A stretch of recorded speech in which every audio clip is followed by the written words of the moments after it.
Good morning and welcome. I'm Suzanne Maloney, the Interim Vice President and Director of Foreign Policy Studies here at the Brookings Institution. I'm really pleased to be here as we launch a timely and important set of papers on great power relations with China for our Brookings project on global China, assessing China's growing role in the world. Unfortunately, Senator Dan Sullivan has been unable to join us today as planned, as several votes were called unexpectedly this morning. Global China is a two-year Brookings foreign policy initiative that seeks to provide an empirical baseline for understanding China's global role across a wide-ranging geographic and functional set of issues. This project involves scholars from across Brookings, drawing on Brookings' deep bench on China and East Asia, but also on the expertise of the institution's scholars on security, strategy, regional studies, technology, and economics. The papers released this week analyze China's ties with the great powers, notably the United States, Europe, Japan, India, and Russia, as well as implications for the United States and the international order. The papers show a key development in great power politics is the strong position of Washington and Beijing relative to other powers. The United States and China are outpacing the other great powers, and the gap is only increasing.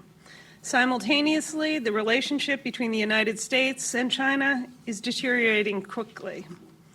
Furthermore, China's and the United States' relationships with other great powers are having a profound impact on the US-China competition and on the international system. The papers that we're launching today explore the differing approaches of each of the great powers in maneuvering within this intensifying US-China rivalry. The Global China series has already released several sets of papers that focus on the following key areas: the domestic drivers of influence, new domains of strategic competition, and East Asia. In the coming months, the series will focus on other sets of issues, including emerging technologies, China's influence in critical regions of the world, and China's approach to global governance and norms. This is truly a monumental project, and I really encourage you to visit the website, explore the papers that are launching today, and explore some of those that have already been published.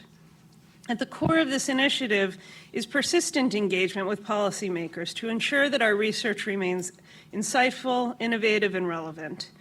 Today we'll have a panel of authors from the Global China series diving into their research on the great powers.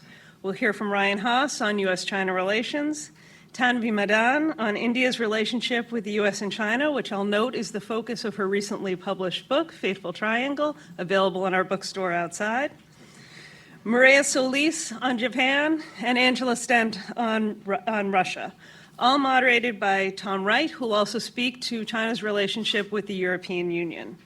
Before I hand the floor to the panel, I'd also like to thank the Ford Foundation for their generous support of this initiative.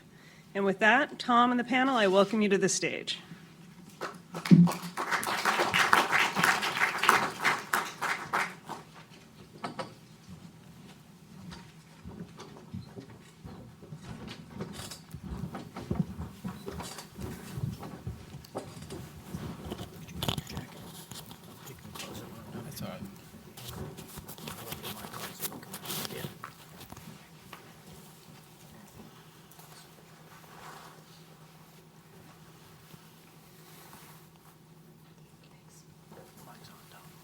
Great. Well, I have permission to get started as my colleagues here get mic'd up. It's a great pleasure to be here today, to be here with my colleagues to discuss this very important topic. Thank you so much to Suzanne for the introduction. And this is really a topic I think that needs very little introduction, actually. That competition with China, relations between the US and China, not just in the bilateral relationship, but around the world, has really become the dominant sort of foreign policy theme of the Trump administration.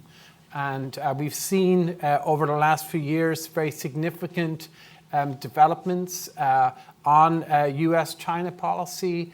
Tensions, I think it's fair to say, are at a post-Cold War high. It's not just in the security side, it's also on the economic and trade and technology side in particular, but we also see it playing out in different regions and in different relationships and in different functional areas. And the purpose of this project really was to try to use all of the great expertise here in the foreign policy program to map and analyze that out across all of those different issues and spaces. And this is the latest tranche of papers that's been released on this topic. They're all available on the Brookings website, so I encourage you all to download them on brookings.edu. There should be a link for our Global China project. So we wanted to today to really talk about that overall issue, but also the specific sort of papers. We have papers, as Suzanne mentioned, on India's role in this, on the US-China bilateral relationship, on the big question of China and Russia, and whether those two powers are likely to be aligned with each other, and of course on China and Japan as well. So I'd like to start with Ryan in a minute, and I have sort of specific questions for everyone and trying to tease out the argument of the paper. But I'd also ask you maybe all to sort of address the question, do you think we're sort of the US is in a global competition with China, as it is sometimes put, or is it a bit different than that? But Ryan, if I could start with you, in your paper, you write very eloquently about the dynamics of the US-China bilateral relationship, and you sort of explain what some of the key drivers are that have led to sort of an increase in tension and how some of these issues aren't going away, and you come up with recommendations. There's a number of reports around town on sort of the US-China relationship, and many of them sort of posit that the US will have to have a dramatic intensification of competition with China before we can get to sort of a new equilibrium. You take a little bit of a different take in the paper. I was wondering if you could just maybe outline what you argue in the paper, but also how maybe it's different than some of the other sort of arguments that are out there on US-China relations. Well, thank you, Tom, and thank you all for spending your lunch with us today. I'm not going to provide a summary of each of the various reports that have been produced on China policy and China issues lately, because if we were to do that, we would spend all day here. There have been an enormous amount of reports that have killed numerous forests in the process. What I will say is that there is an active debate on China. I think there's an unsettled debate on China and where we should go. What I have tried to do with my modest contribution of this paper is to focus in on why the relationship has been deteriorating and what we should do about it. And as I've been thinking through this problem, and it's an evolving thought process, so I welcome all of your reactions to it, but I am uncomfortable with the superficial nature of explanations about the downturn in relations. When I'm in Washington and I talk to my friends in the administration and elsewhere, I often hear it's just Xi Jinping's fault. If Xi Jinping would stop acting like Xi Jinping, we could get back to normal. When I travel to Beijing and I sit with my friends, I often hear it's Donald Trump's fault. Everything was okay, and then Donald Trump came along and the relationship has taken a nosedive since. And I just don't buy that as a credible explanation of what's happening. So I've tried to offer a perspective with a few of the drivers of the downturn in relations. And one of the things that I would present to you for your reaction is that I think that this downturn is different than every downturn that we've experienced since 1979, when we established diplomatic relations. All of the previous downturns have been event-driven. They've been cyclical in nature, and once we've gotten through the event, whether it was the Tiananmen incident, the Belgrade bombing, the EP3 incident, these various incidents, the relationship basically continued a pace of a trajectory of deepening ties. This doesn't feel the same. This feels quite different. And so what I am trying to do is to highlight or illuminate some of the drivers of the downturn in relations, and I think that there are a few. One of them is that neither the United States nor China is satisfied with the status quo anymore. We're both uncomfortable both with what each other are doing and the present situation and distribution of power in Asia. I think that in the past, economic issues had been sort of a ballast or a stabilizer of the relationship. I would not say that anymore. I think that they are a source of intensifying rivalry and competition. I think that there is a systemic or ideological component to the turbulence that we're going through right now in the U.S.-China relationship, and it's going to take a while for that to work itself out. And so what I've really tried to do is put a few ideas on the table for why the relationship is in a downward turn and what the United States might be able to do to respond.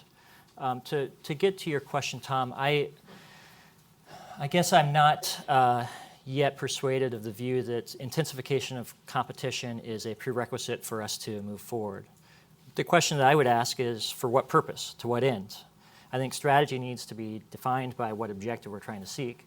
Competition isn't a strategy, it's not an objective, it's not an outcome. It's just a description of events. I do think that the relationship will grow more competitive in the years to come. But I think that competition will be bounded to a degree by the degree of interdependence that the United States and China have. It's very costly for either side to allow the relationship to enter into a tailspin of enmity and direct confrontation. But just to follow up, I mean, what should the goal then, I guess, if competition isn't a strategy or a goal, then what is the goal? Because equilibrium is also, is also sort of nondescript in terms of what. So what should sort of the U.S. objective be, either in a second term of a Trump administration or in a Democratic administration? Well, the way that I think about the question is, what are we trying to achieve and what are we trying to avoid? And I think that one of the things that we're trying to do is we're trying to get China to be a better contributor to addressing global challenges that we and they both confront. I think that we are trying to deter or dissuade them from acting in a bullying manner to their neighbors, but also to our security partners. I think we want to uphold the credibility of our alliance commitments. I think we want to continue to serve as a force for good in promoting the values that unite the United States together. And I think that we want to encourage China to become a more responsible actor on some of the international trade issues that we're butting up against them about. And if we do those things, all of which I think remain within the realm of the possible, we will preserve access to the most dynamic region of the world. We'll have a relationship with China, the other major power in the world, that is durable and hopefully productive. And we will be able to ensure that the period from 1979 until now, where there hasn't been a shot fired in anger in Asia, continues. And by my accounting, that's not a bad balance sheet. Thank you. Angela, you know, one of the things that people often say about China is you can't let China be close to Russia, right? And that you have to sort of try to split them up in some way. We heard it most recently from President Macron.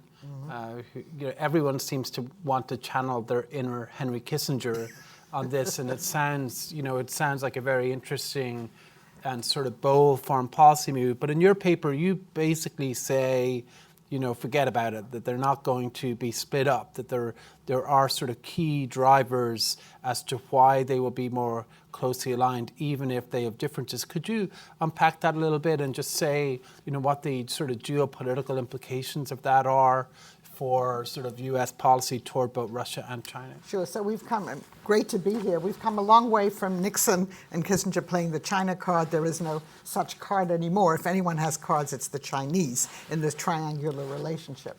I think we just have to go back 50 years and remind ourselves that 50 years ago, Chinese and Soviet troops were shooting at each other over their border. I mentioned this today. There's an interesting article in the New York Times about what's happening on that border right now with the coronavirus, which is something I think we're going to come back to. But you read that and you realize how dependent Russia is today on the trading relationship, on the economic relationship with China, on the tourists. So just to remind you, we've come an awfully long way since then, when people thought that there was going to be war between Russia and China. Now, there's a debate in this town, if you follow Russia-Chinese relations.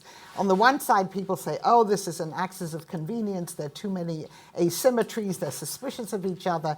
I don't take this seriously. And then there are other people on the other side who say, this is the greatest challenge to the United States. We haven't woken up yet enough. There's a cyber challenge, a military challenge. So I think both of those are extremes. But what's driving the relationship today, and I do see this as a serious strategic and pragmatic partnership that has been growing stronger since Russia annexed Crimea in 2014. So what's driving the relationship from the Russian side now, this phase, is that China stepped in 2014 when the West tried to isolate Russia, when we imposed all these sanctions on Russia, and China has really backed Russia up even though it has not acknowledged the annexation of Crimea, by the way, but it has backed Russia up in international fora. The economic relationship is growing. It's about bilateral trade last year was $100 billion. That's obviously dwarfs, the Chinese-American bilateral economic relationship, but it's growing. A very important element of this is that both China and Russia look at the United States and they have a set of grievances that they've had for a long time, and they both believe in a quote unquote post-West order. In other words, they both believe that it's time in this new world for the United States to step back and to take their interests much more into account. So there's a general sense there. And then there's a very important domestic driver of this relationship, certainly from the Russian point of view, which is that Vladimir Putin's Russia is obviously allergic to Western, to US criticism of what's happening domestically in Russia. Putin believes that the United States and its allies are trying to support, color revolutions on Russia's neighbors, even in Russia itself. And China, of course, supports Russia in everything that it does, both in terms of foreign policy and domestic politics. The Chinese will never criticize the Russians for what they do domestically, and similarly, the Russians never criticize the Chinese for what they do domestically. So in my paper, I write about two countries that are looking at a post-West world order that makes the world more safe for authoritarian rulers. And so that mutual support is very important. They have a growing military relationship. That's also driving this relationship from the Chinese point of view. Taking part in maneuvers with the Russian military has enabled them to strengthen, if you like, parts of their military. For the Russians, they welcome this cooperation too. In my paper, I describe the cyber cooperation that's going on between the two countries, AI and other areas. And I think one thing that I also describe, and I think that's a driver of the relationship now too, is US policy, that the United States, in pursuing the dual policies of a trade war with China and rafts of sanctions on Russia, has driven those two countries closer together. And so one of the things I talk about in the paper is that the US should be wary of pursuing policies that in fact drive the countries closer together. Now, having said all of that, there are obviously asymmetries in this relationship. The Russians are the junior partner, and they sort of acknowledge that. We can talk about what might happen in Central Asia, their shared neighborhood going forward, about the impact of the Belt and Road Initiative on Russia. But right now, I think this is a partnership that has been strengthening, and I don't see this going away anytime soon. And the final thing I will mention is, and I was asked to do that in the paper, can the US pry Russia away from China? So we can certainly talk about what the US could do to improve ties to Russia, to normalize relations with Russia. But I do not believe that if we did have better relations with Russia, which I would support, but I do not believe that that would lead Russia to distance itself from China, because this is a whole new role for Russia. Russia is an Asian power, and it's not going to give that up. So just a quick follow-up, and if anyone fundamentally disagrees with the thesis of any of the papers, actually feel free to jump in, because we want to have a conversation up here. But Angela, one question I had was how much of this is a Russia-China relationship and how much of it is a Xi-Putin relationship? And if Putin were to just exit the scene suddenly, are there other possibilities that open up at that point where possibly Russia could be persuaded to work more with the West, or is this a structural phenomenon? So it's very much a Putin-Xi relationship at the moment. They've been given the systems that they both rule over. The personal relationship has driven this rapprochement clearly between Russia and China. I mean, you can, the extravagant rhetoric that you hear from both of them saying that both of them are each other's best friend, and Xi Jinping getting Russia's favorite ice cream and things like that. I mean, even if you discount some of that, I think that has been an important driver. That being said, there are also more fundamental interests. Why the Russian-Chinese relationship is in Russia's interests, given where it is at the moment. But I could see it would be possible, after Putin departs the scene, but that's a very debatable question when that will be, since, as you may know, he's now introducing constitutional changes that could keep him in power for a much longer period. You could have a Russian government in the future that would reassess not necessarily the relationship with China as it is, but also reassess its relationship with the West. And if it decided to pursue also a closer ties with the West, that could change the balance. But this is not a relationship, the Chinese-Russian one, that's going to kind of disappear or weaken anytime soon. Yeah, I mean, if Putin was running for president here, he'd be one of the youngest candidates, I think. Exactly. So he's not he could yet be around 70. for a while. Right. And he's in good shape. Yeah. Did you want to come May I into ask one question? Yeah, I am sure. entirely persuaded by your argument.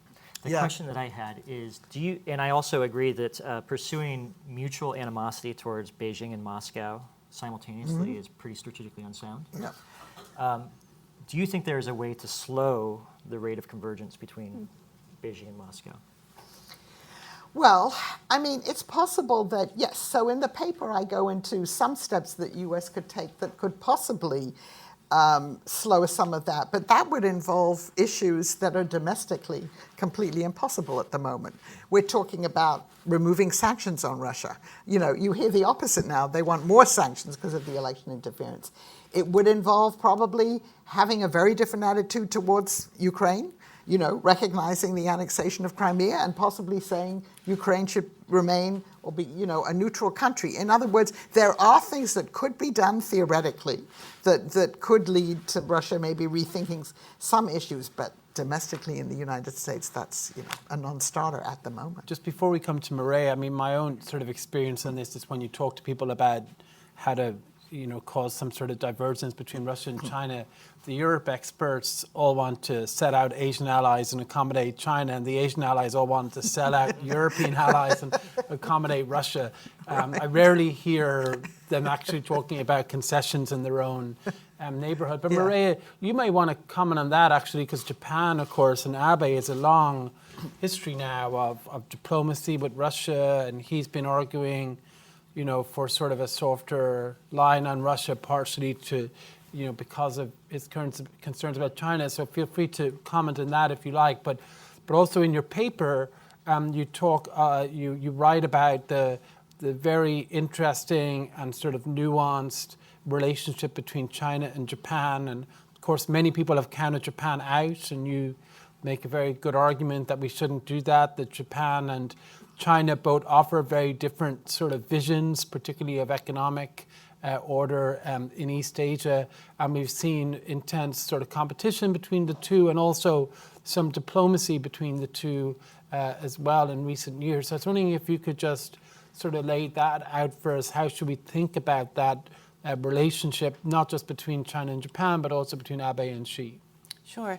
Thank you, Tom, and it's a pleasure to be here. I'm already learning so much from my colleagues. So one of the main points that I wanted to make in this paper is quite simply that China has not eclipsed Japan when it comes to economic statecraft.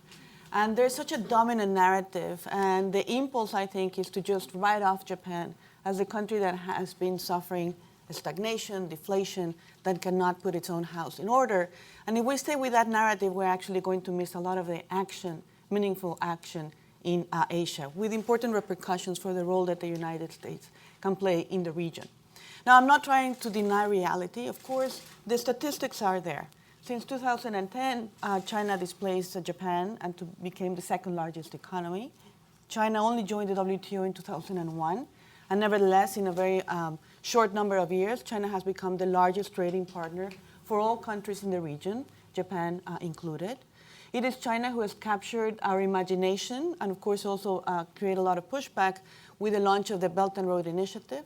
It is China who is now putting new institutions in place with the Asia Infrastructure Investment Bank. And it's China who has used this material wealth also to rapidly build up its military capabilities. And of course, Japan is not doing these things. And Japan now is the third largest economy. Japan has decided to retain these self-imposed limits on 1% of GDP, even less towards military development.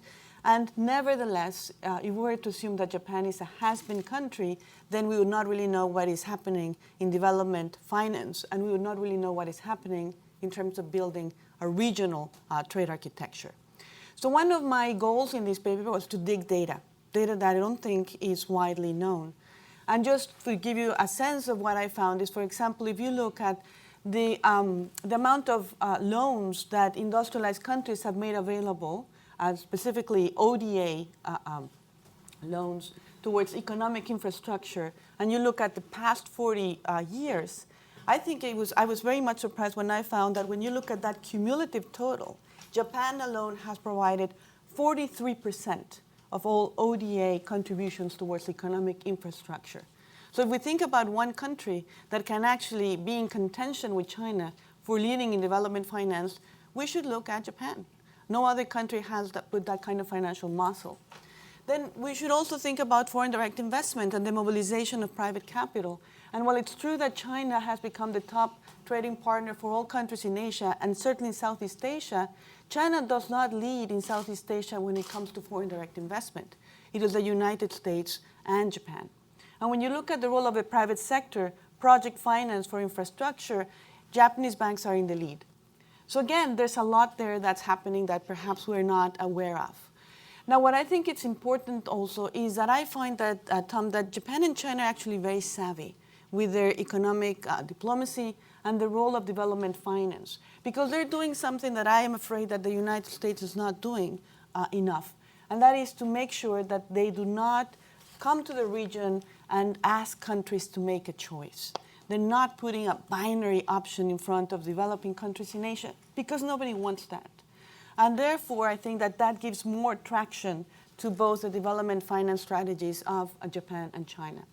Now, one way to look at this question also is to look at what are the dividends? If you're going to really mobilize all these financial resources, if you're going to come up with Belt and Road Initiative, if you're going to come with a quality infrastructure, the Partnership for Quality Infrastructure, which is Japan's own vehicle to advance development finance, to what end? And are you actually receiving dividends from this exercise? And I make the case in the paper that if you ask this question, Japan is actually doing quite well.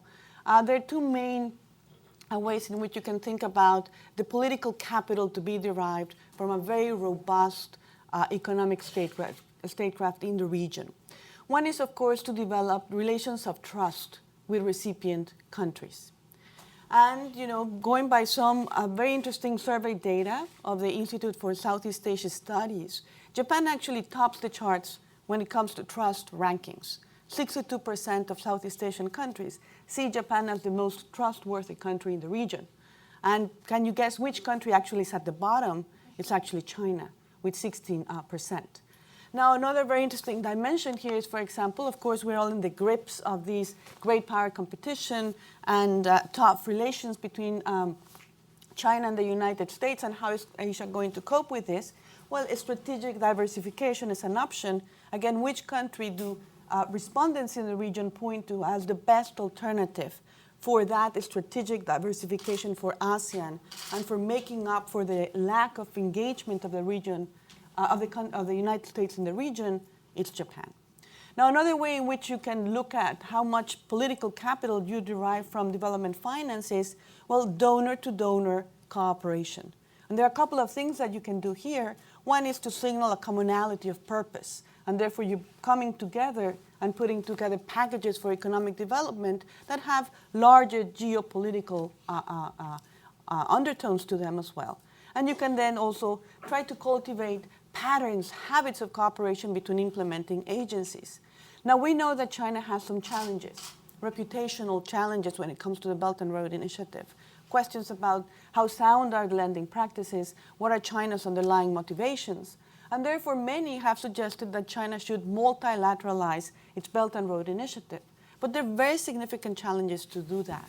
One of them actually is quite practical, and that is because China's development banks are very opaque in the way in which they operate. That makes it very hard for other credit disbursing agencies to actually be able to find viable projects. And if you look at the question of multilateralization, that's a whole word, I think that Japan is actually ahead. Japan has multilateralized its partnership for quality infrastructure because it now has ongoing projects and initiatives with the United States, with Australia, with India, and so forth, to be able to then to come to the region and say, we have these common goals and we want to make this positive contribution to the region. Another very, I think, interesting element that I would like to highlight, Tom, in my paper is that we, I think, in Washington tend to think that great power competition is everything, and it started relatively recent, this focus on that. But I would make the case that the competitive dynamic in Japan-China relations started earlier. 2008 is a year that everybody mentions when they think about China, because the idea is that that's when China gained confidence about how the global financial crisis had underscored the weaknesses of the American model. But it's also the year when Japan actually graduated China from its ODA loans, its loans for official assistance. And if you look at what's happening during the next few years in China, it's actually very robust, competitive economic diplomacy, both on the part of China and Japan through trade agreements. And therefore you have the counter-move dynamic. And then later on this evolved into development finance. But the point again is that no one is telling to these countries in the region that it's an exclusive offer. That if you work with us, if you sign a trade agreement with us, you cannot then look at the other country. If you finance a project with us, then you cannot look at the other country. So the point I want to make there is that the regional order in Asia is competitive but not exclusionary, and that we will get much more traction if we think along those lines. Lastly, Tom, I think it's important to talk about the current juncture in Japan-China relations when we think about mostly an improvement, a rapprochement, and President Xi is expected in Tokyo. Who knows, with the coronavirus, there might be a change there, but he has an invitation to come as state guest. And there's also been a noticeable thaw in relations. Political dialogue at the highest level has been reinitiated after years of really quite a dysfunctional relationship. And I think that the main factor really for that, what I call a pragmatic adjustment, has to do with the uncertainty of regarding the United States. The United States, in my mind, is the biggest driving force behind that rapprochement between Japan and China. And it's because they both, Japan and China, feel they're preoccupied with what's going to happen in terms of the multilateral trading system, in terms of rising frictions, protectionism, and because they want to stabilize, therefore, the environment, I think that creates an incentive to be pragmatic. Having said that, this rapprochement in no way represents a reordering of Asian geopolitics. No one is switching sides. The territorial question is still very much alive. China is still pushing Japan every day, testing the boundaries in the disputed waters around the Senkaku. And even when Japan and China try to cooperate on economic infrastructure, they identified an initiative on third country markets. The fact is that because the standards are so different, they cannot actually yet find viable projects. So I think then these are some of the main points of the paper, and then going to your specific question. Japan and Prime Minister Abe in particular has made the improvement of relations with Russia a big priority, and he's been going in it for several years. And I just don't think that Putin will ever give territory back, and I think that that's the ceiling of how far this is going to go. Yeah. I would just like to, second that. He's not giving territory back. Why should he? Yeah. He's getting everything he wants from his relationship with Japan without giving anything back. Tanvi, interesting few days in U.S.-India relations. Is Modi fully on board with the Trump sort of China policy, and how does India sort of think about competition with China in a way that is different than maybe how people who are into competition with China in the United States and in Washington, D.C. in particular think about it? Thanks, Tom. I mean, it's quite interesting. I think it wasn't that long ago that there was this piece based on a new book out about President Trump. Well, you have a new book out. I have a new book out. Available on Amazon, Fateful Triangle, about the role of China in U.S.-India relations. Yes, with kind of cameos from Russia I forgot to and say Japan. that. Thank you, Dom. I have very kind colleagues who help me promote my book, since I'm too kind of bashful to do it myself. But there was this new book out by a couple of Washington Post journalists where there's this very kind of catchy quote, with President Trump in a meeting with Prime Minister Modi saying, it's not like you have a border with China. India has, just in case you don't know, a 2,500-mile border with China. What didn't get that much attention, though, in that conversation in the book, but it is mentioned in the book, is that this is in the midst of a conversation where Prime Minister Modi is talking about Chinese aggressiveness and assertiveness in the region. Now, the reason this is interesting is Indian and American officials rarely acknowledge in public that they are talking about China. They'll talk about the Indo-Pacific, they'll talk about a rules-based order. They will not actually say or acknowledge, and you'd have seen perhaps, if you've been paying attention to the Trump visit to India, in both Indian and American kind of speeches, there are allusions to China, but it's not actually mentioned. It's the country that shall not be named. And what you see is kind of why was Prime Minister Modi bringing this up? Because for India, in fact, more so than any of the countries in this panel, it has had a largely consistent view of China since the late 1950s. And that view has largely been competitive, with significantly in recent years an attempt to kind of engage with China, to stabilize relations, also to take advantage and hopefully deepen economic ties. And so you have seen some of that kind of engagement aspect in the China-India relationship. Prime Minister Modi and President Xi have met very regularly now, particularly at the kind of high levels. They've got this kind of annual summit essentially now.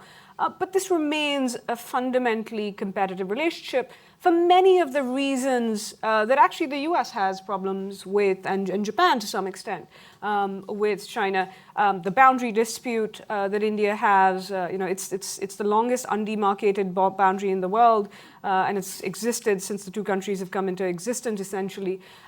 China's relationship with Pakistan, China's increasing kind of engagement, a deepening engagement in India's territorial and maritime neighborhood, particularly in the Indian Ocean region, where India worries that China will start behaving the same way it does in the South China Sea, for example. Economic ties, which were supposed to kind of alleviate the problems of this relationship, have also kind of become somewhat kind of troublesome because of the economic imbalance. India also likes to complain about trade deficits with China and market access for Indian companies.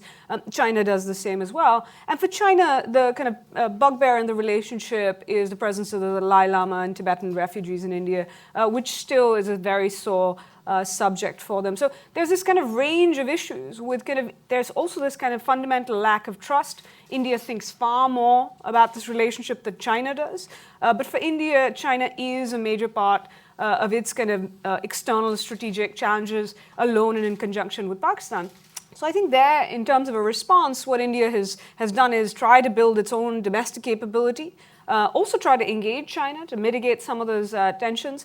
But importantly, for the conversation we're having, has tried to build this kind of network of partners who have like-minded partners, and not allies. But it does have at least an alignment with the US and a number of its allies and partners. And I think you've seen this not just in the deepening defense and security relationship with the United States, but you've seen this with kind of a pretty vigorous relationship with Japan, and increasingly with Australia. So you've seen the US-India-Japan trilateral be upgraded, but also the revival of the infamous quadrilateral, which, despite kind of people constantly dismissing it, has actually deepened its engagement over the last 6 to 8 months, again, with a huge assist from Beijing. And this is all while at least Japan, Australia, and India have been trying to stabilize relations with China as well. So there is that kind of aspect. But I will say, where there are differences, is especially with the US, and just on that question, and I'll come back to that balancing strategy that India has also involves Russia, which is where it differs with the US. Where do India's differences kind of with the US view of this competition lie? I think a few different things. I think one is in the nature of the challenge that China poses. India agrees China is a geopolitical and potentially an economic challenge in the region. India does not share the Trump administration's concerns about China as an ideological challenge for now. Second, in terms of, there's some differences in terms of approach that India has versus the US approach. India does not, has become kind of collateral damage in this unilateral, what it sees as a unilateral tariff war, would have much rather that the US work with its allies and partners to all kind of do a full court press, whether in Asia or Europe, on these economic questions and try to kind of shape Chinese behavior that way. There are also differences in terms of, who should be in this balancing coalition. And for India, Russia has traditionally been part of its balancing strategy vis-a-vis China. Obviously, for the US, that's not the case. So the way I often put it, and I put it in the papers, India sees Russia as part of its China solution. The US sees it, or at least maybe President Trump doesn't. The Trump administration sees Russia as part of the China problem.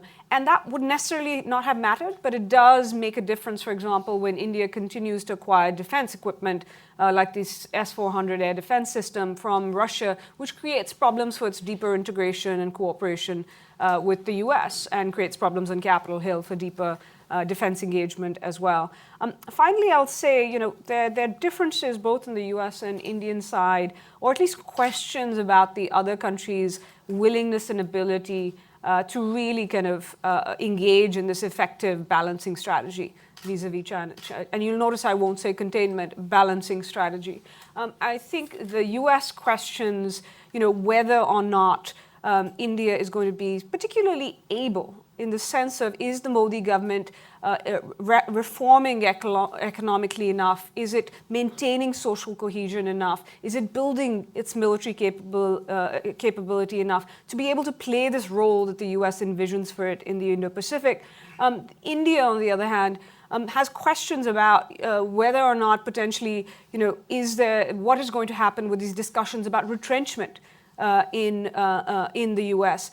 Is the US really committed? And is the Trump administration, particularly President Trump, committed to allies and partners in Asia? And also this question of, what happens, both sides have this question of what happens if the other one really changes their mind about China. India's always been concerned about a G2. Will a second Trump administration potentially decide to reach a deal with China? Or a Sanders administration who's focused on climate change, say, like the Obama administration did in parts, that is the priority, not geopolitical competition. The US has often had these concerns about India as well. What does this reset mean, and will it mean India being more accommodating? So none of these divergences are kind of potentially deal-breaking for the US-India relationship when it comes to kind of China, but they could pose serious problems. And for both countries, if they don't get some of these domestic questions resolved, I think you will see the limits of their partnership vis-a-vis China. Great, thank you. So I'd like to come back to everyone in a second. I just want to say a word about the European sort of angle on this. I think it's interesting what's happened in Europe and China. There's been a real sort of sea change. There's still a debate. But I think there is a sense that they need to be more united in terms of dealing with China. Not a week goes by where there's not some incident where they perceive China as imposing sort of pressure on a country because of sort of the economic relationship. So, at the beginning of the year, there was like a week-long period where China pressured Sweden because it gave a freedom of speech prize to a Swedish citizen who was born in Hong Kong. They pulled a football game in the UK from Chinese TV because an Arsenal football player said something about Xinjiang. Huawei sued a French think tanker over something she had written, and there was a variety of other similar instances, and that was all in the space of 1 week. And that is sort of happening on a pretty regular basis, and there has been a European sort of skepticism about the American security narrative about China, and that's still there to some extent. But I think they feel the sort of pointy edge of Chinese influence to a much greater degree than they did a few years ago. And you see this now percolating up in Macron's comments and others. The countries are actually interestingly divided internally. In Germany, Merkel, I think, is more traditionalist in wanting to engage with China. Her party actually is much more skeptical. In the UK, Johnson is again a little bit more traditionalist. His party is a lot more skeptical. And the left and the Greens are actually pretty skeptical also. The Greens in Germany opposed the decision on Huawei and 5G. And of course, the technology side of it is an incredibly important piece. So I think we are seeing the beginnings of a European approach, which will be quite competitive, but one major distinction from America, except that it has no military component. So there's no question about Europe playing a military role in East Asia. The Secretary of Defense was asked about this in Munich. What should NATO do? And he said, absolutely nothing. NATO should just focus on Russia. We don't want NATO to do anything militarily in Asia. So I think we'll see it on the normative side, particularly on human rights issues as they arise, as they have arisen over the last year, and on these sort of leverage questions as well. But anyone feel free to respond to that. But I also wanted to pose a question which was on decoupling, actually, because as we sort of look at the different points of contention between the US and China, you know, on technology in particular, but also economically and on trade, you know, this has really gone global. The US is putting pressure on a wide range of allies in Europe and elsewhere. Does anyone sort of contest the proposition that some decoupling, even in a limited way, is now inevitable in the US-China relationship if the US is to sort of protect its key interests on technology, economics, and other issues? And I guess from the point of view of the countries that maybe, I know Ryan's looking at the bilateral relationship, or for the other three looking at the individual countries, how do they sort of think that through? Obviously, no one wants to go too far, and so let's take that as a given. But on the question about technological decoupling in particular, and then a little bit on the economic grounds, is that now inevitable? So Well, thank you, Tom. It's a provocative question, and if someone were to ask me that question a year ago, I would have been much more confident in my answer that I didn't think that the decoupling train would travel too far. The decoupling train has already left the station now in the past year, and now the question isn't whether it's going to go back to the station, it's how far it's going to travel. And I think that we have to ask ourselves in the United States some fundamental questions, which include, if the United States unilaterally decouples from China, or the United States and China both decouple from each other, what are the other countries going to do? I'm not convinced that the Japanese, out of solidarity or goodwill or amity, are going to say, oh, well, we'll just bypass that market. I think they're going to backfill. I think Taiwan will backfill. I think others will too. And I don't begrudge them for doing that. That's in their economic interest to do so. But if the United States is going to unilaterally pull back from economic interchange with China and no one else does, the end result is going to be that we are going to disadvantage our own firms and our own global economic competitiveness. So I would be much more comfortable with a more patient, steady approach that allowed us to travel as fast as our partners are willing to travel with us than turning the keys into the engine and just sort of seeing how far the train will run. And this brings me to sort of a broader point that I would just like to put on the table for everyone else's reaction as well, which is listening to these presentations from all of you, it's just a reminder to me of the strategic maturity with which so many countries are confronting this challenge of China's rapid rise. And I worry that we in the United States are doing a lot of transmitting of our views and our anxieties about China, and not enough listening to some of the wisdom that some of our friends have about having dealt with China for many decades and generations past. So I will stop there, but that's some initial I'll just reaction. come back on one thing on Europe. I mean, I don't know the other cases as well, but it's interesting, like the administration, I think, was too late on 5G. You know, they didn't really talk about it very much a year ago. But there's really no doubt in my mind that if they weren't going completely berserk over it, that many European countries would be more willing to integrate Huawei into their 5G networks, right? I mean, I think there's lots of things that could be done differently. But in Munich, you know, you heard it all the time, which was, boy, we didn't know they were so upset about it. You know, we didn't know Nancy Pelosi was completely on board with the Trump administration on 5G questions. And, you know, they do worry about the American reaction. They worry also about their own sovereignty. And, of course, a key part of the U.S. message is that should be their primary concern. But I think there's an interesting question on pressure. I mean, the pressure, I think, has had an effect of sorts. But Tanvi, you wanted to come in, and then we'll go. Just so, I mean, it brings up the question of, you know, what is the balance? So, yes, you want to kind of convey concern and actually express views to the extent you can and talk to these allies and partners about why you think Huawei or any other company is such a big deal. And the question is, and maybe there's a thing of not just doing that privately, which is usually the traditional way, but also creating a sense amongst the publics. But I think there's also kind of the problem of, at least in the case of a country like India, that has long had, and for longer than the US, had concerns about these Chinese companies, Huawei, ZTE, had in fact banned them from certain sectors.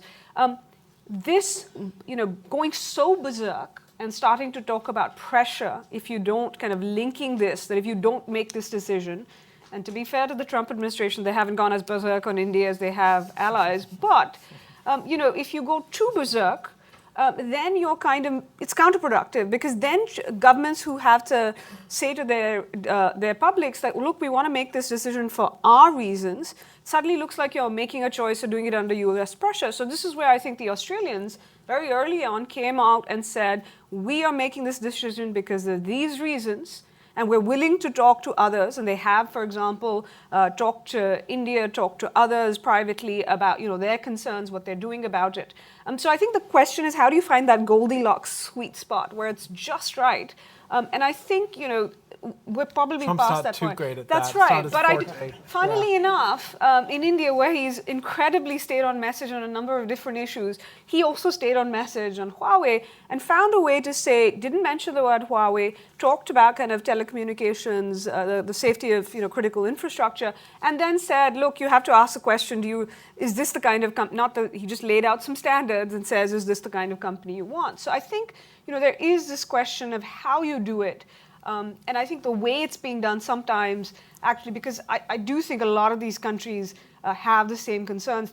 Just one thing on Europe and in Asia, I think one thing that the European shift that you mentioned has done is it's opened up the space for cooperation and discussion between a number of European countries and even the EU and countries like India and Japan, which I don't think, there used to be what you described, which is these two different conversations that were going on, where a country like India had very little to say to the EU or European countries on this defense and security or technology question, because they said these guys don't care about China.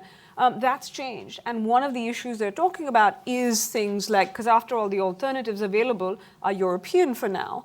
I actually think that makes it somewhat easier, but I think that also brings up questions for Europeans, because when it comes to these technology issues, for countries like India, and this might not be the case in some kind of more developed countries, it's not just about the technology, it's about price. And sure, China Development Bank is helping subsidize Huawei, but the question is, they turn around and say to the US and Europe, it's not just, are you offering me a technological alternative or helping me develop my own? It's what is the deal what's the package you're offering me? Are you offering financing? And I think this brings deep questions for Europe and the US that have said, we don't do this, it's not a free market principle, while of course all subsidizing farmers, that, do they need to rethink both industrial policy, but financing of these kind of things? Great point. So, Ron, I'll let you back in a second, but I have Angela Murray and then we'll Sure, come back to it. just briefly, obviously Russia's in a completely different situation, since the United States is in no position to tell Russia it shouldn't be, cooperating with Huawei. So Huawei is in Russia, it's working closely with Russia. The Russians are hoping to bandwagon on, benefit from all this Chinese technology. There's now an explicit AI partnership between Russia and China. Russia just does have some things to offer China that it doesn't have at the moment. So in that sense, from the Russian point of view, I think the decoupling would be greatly welcomed. I would just say that, coming back to the G2, the things that the Russians fear most is a G2, because the Russians believe that there are three great powers in the world, China, Russia, and the United States, and eventually this new world order will divide the world into three spheres of influence. So the idea that you could have a G2 in the future, that would, I think, be very disturbing to a Russia that believes that it's, an equal on the world stage. Maria? Very briefly, a couple of points. Japan has no interest whatsoever on losing the China market, and therefore the notion of whole-scale decoupling does not travel far. I think that Japan also feels that China's behavior can be shaped through incentives and structures, and therefore there's still an interest in negotiating trade agreements and coordinating efforts on development finance, even though it's not being carried out smoothly because of the difficulties I alluded to. Having said that, another, I think, important dimension I wanted to emphasize in my paper is that I see that where we are at now today on the technology question, great power competition and so forth, this has now produced for Japan a really brand new novel challenge. You can think of what Japan has been doing in the last few years as Japan really rising, stepping up to play a different role in promoting economic liberalism, economic internationalism, rescuing the TPP, being helpful in reforming the WTO and so forth. But also now it's concerned about China's actions on the technological sector, and therefore it's boosting its own economic defensive measures. And for example, it's now tightening the screening of foreign direct investment, it's considering revising export control regime, and therefore that balance between economic security and economic liberalism has now become to be a very important set of issues that Japan must confront. And last point, it's not all Japan's doing. We should also take into account that China, in its bid to become a technological leader, has ambitions for self-sufficiency. And technology goods have been very important to Japan-China trade in the past. And therefore, as China does this, as it aims for self-reliance, it is also undermining that economic interdependence that has provided the ballast for Japan-China relations. Ryan? I just wanted to offer one brief point to embroider something that Tanvi had put on the table, which is that Huawei didn't become a problem under the Trump administration. It's been a problem for the United States prior to the Trump administration. It will be a problem after the Trump administration. So it's not a secular Trump issue. But also, one of my concerns about the banging our allies over the head to get their attention approach to diplomacy is that it accentuates the divisions that exist between us and our allies when we really have a lot of commonality of views. We both share similar concerns about Chinese behavior. We all, with the exception of my friend who studies Russia, we all have general values that we seek to uphold. We all have generally common interests that we're seeking to advance vis-a-vis China. And when we are going after and attacking our allies, we're creating divisions and making things a lot easier for China. Tammy?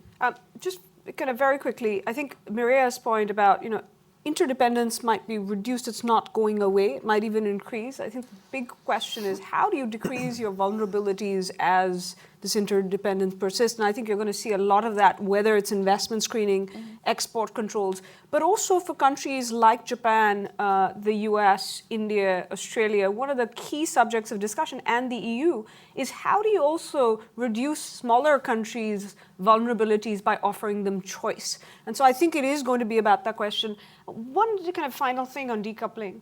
We often talk about the US decoupling, but let's be clear, China's been has decoupled itself from entire sections of the global economy, not just with the US, for quite a while, whether that's the internet, whether that's keeping tech companies out, whether that's keeping kind of, media out, etc. So I think sometimes, yes, it's worth kind of some self-awareness here, but it's not just a one-sided thing that's been going on.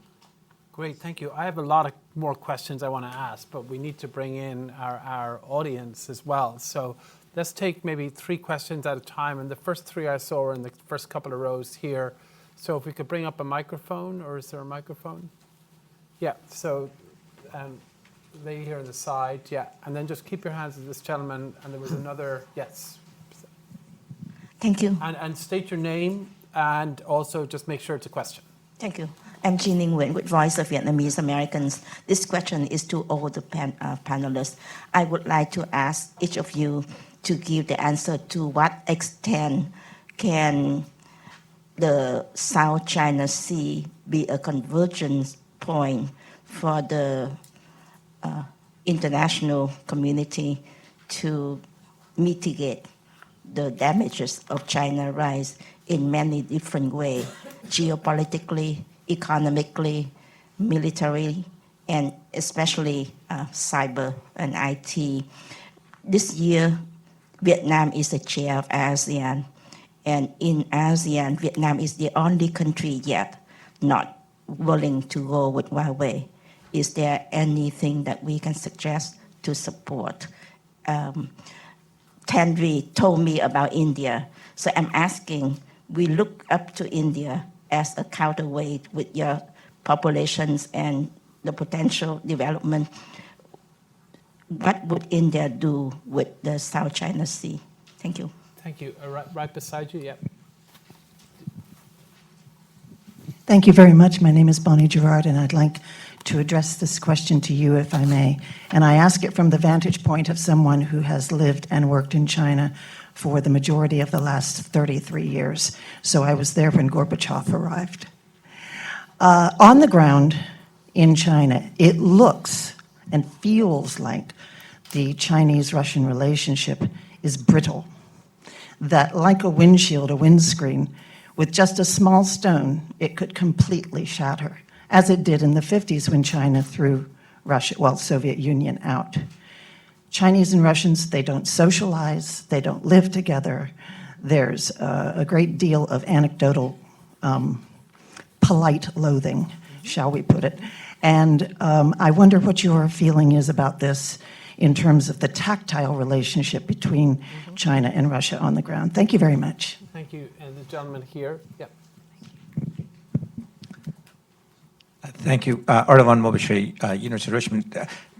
I just wanted to address a question towards Ryan, but it's open to everyone else. But it was interesting you pointed out in earlier comment how we complain about, what if this is all President Xi's fault, and from their perspective, it's President Trump's fault. And we spend a lot of time on this side talking about how diplomatically and properly we can alter China's behavior and so forth and so forth. But we don't quite address China's view in that, okay, America also needs to alter its behavior, whether it's Taiwan, whether it's Korea, whether it's military presence, relationship with the others. How do you see us being able to make major accomplishments and trying to alter their behavior without us needing to make major changes, whether it's our perspective on Taiwan, Korea, and other military perspectives, or for that matter, economic perspectives? If we really want China to change, are we not ignoring that from their perspective, there's 3-4 major grievances and behavioral changes they would like us to do?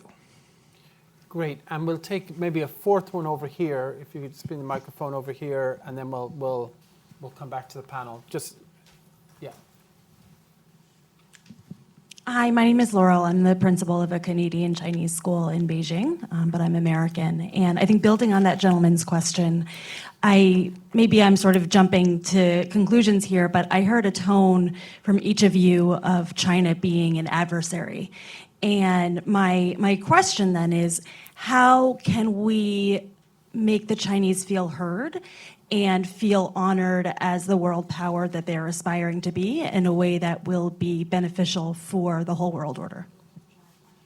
Great, thank you. So we have a lot of questions. We only have like 11 minutes, so I encourage you not to answer I don't think everyone can answer the South China Sea question and every other question.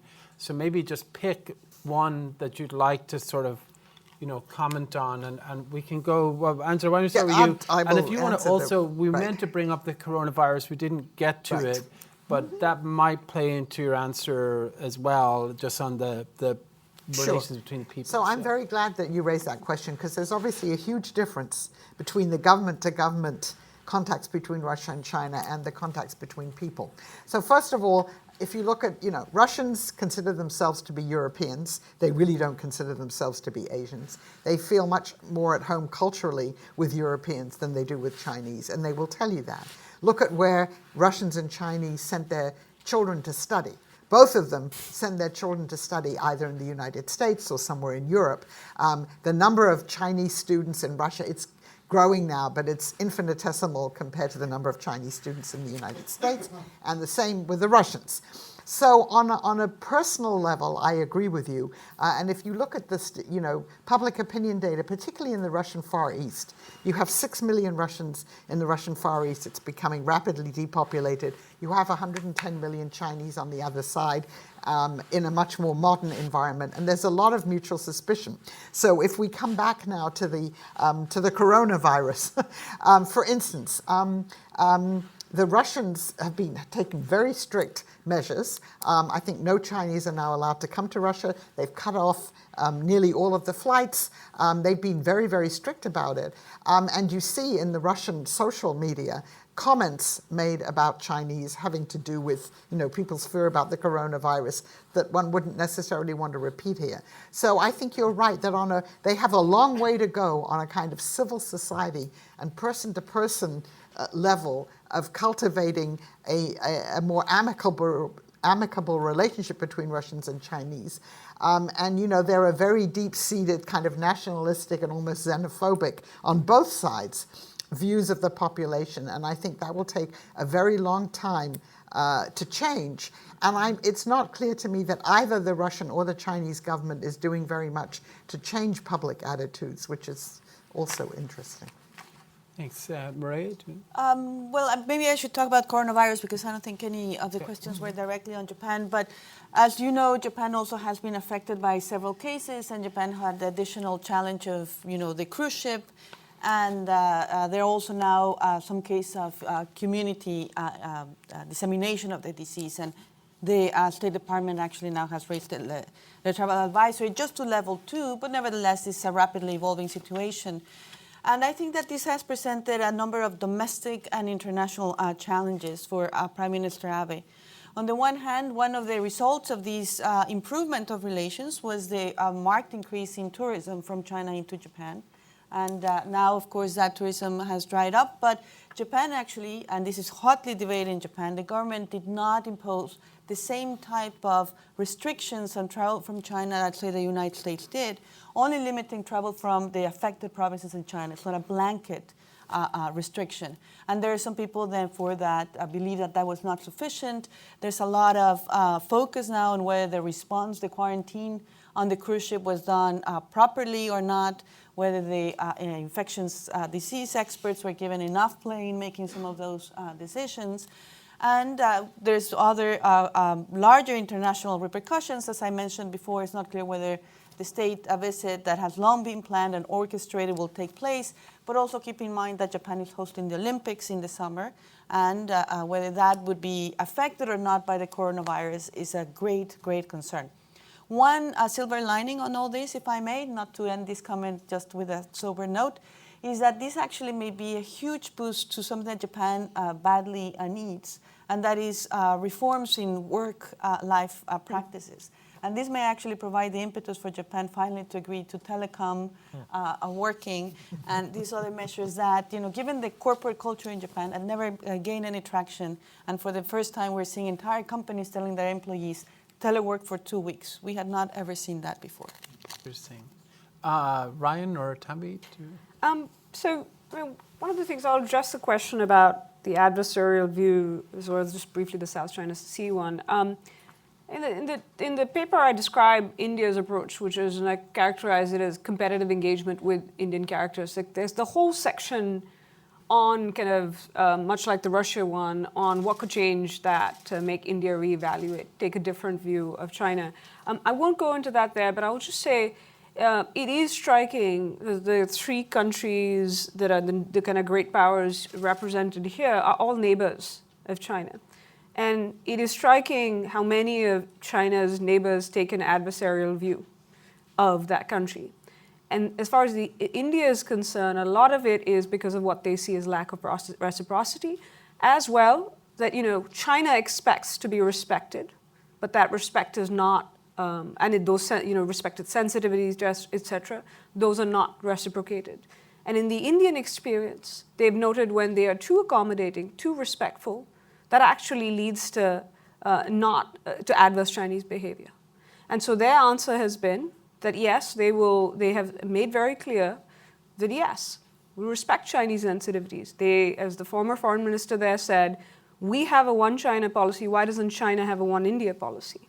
So I think, there's this question, I think there needs to be some kind of introspection in Beijing that in fact for many years, most countries actually did show that kind of respect, but so many countries are actually experiencing this shift. It is striking in the last 3 years, whether Australia, India, Japan, the US, Europe.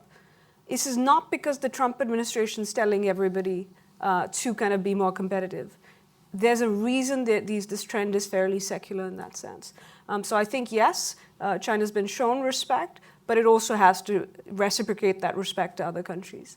Just very briefly on the South China Sea, I think in some ways for a country like India, the South China Sea is kind of the canary in the coal mine in some ways. What happens when you don't show resolve? And there's some criticism, and there's a huge debate about why there wasn't more movement from the US, from others, of what is essentially seen in India as a unilateral change of the status quo and the use of force or the threat of force to change facts on the ground. India worries about this deeply because it worries that China will do the same at the India-China boundary or potentially in closer to it in its own maritime neighborhood. South China Sea is deeply of interest to India. A majority of its maritime trade goes through the South China Sea. What's India done about it? Rhetorically, yes, it supports kind of freedom of navigation, overflight, etc. The US wants it to do joint patrols. It hasn't gone that far. You have seen coordinated patrols, and recently you saw a US, India, Japan, Philippines group sail through the South China Sea to send a message. But you also saw India a few years ago show a contrast in the sense of losing out in a tribunal decision between kind of the between India and Bangladesh on a maritime dispute, and they accepted the decision partly to send the message that that is what countries do. Finally, I'll just say one thing on India has this interesting. It's one of the points that you could build a scenario where India and China could get themselves into some trouble.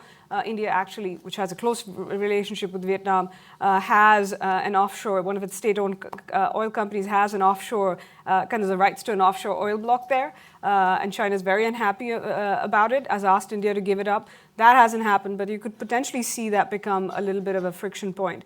But I think on South China Sea.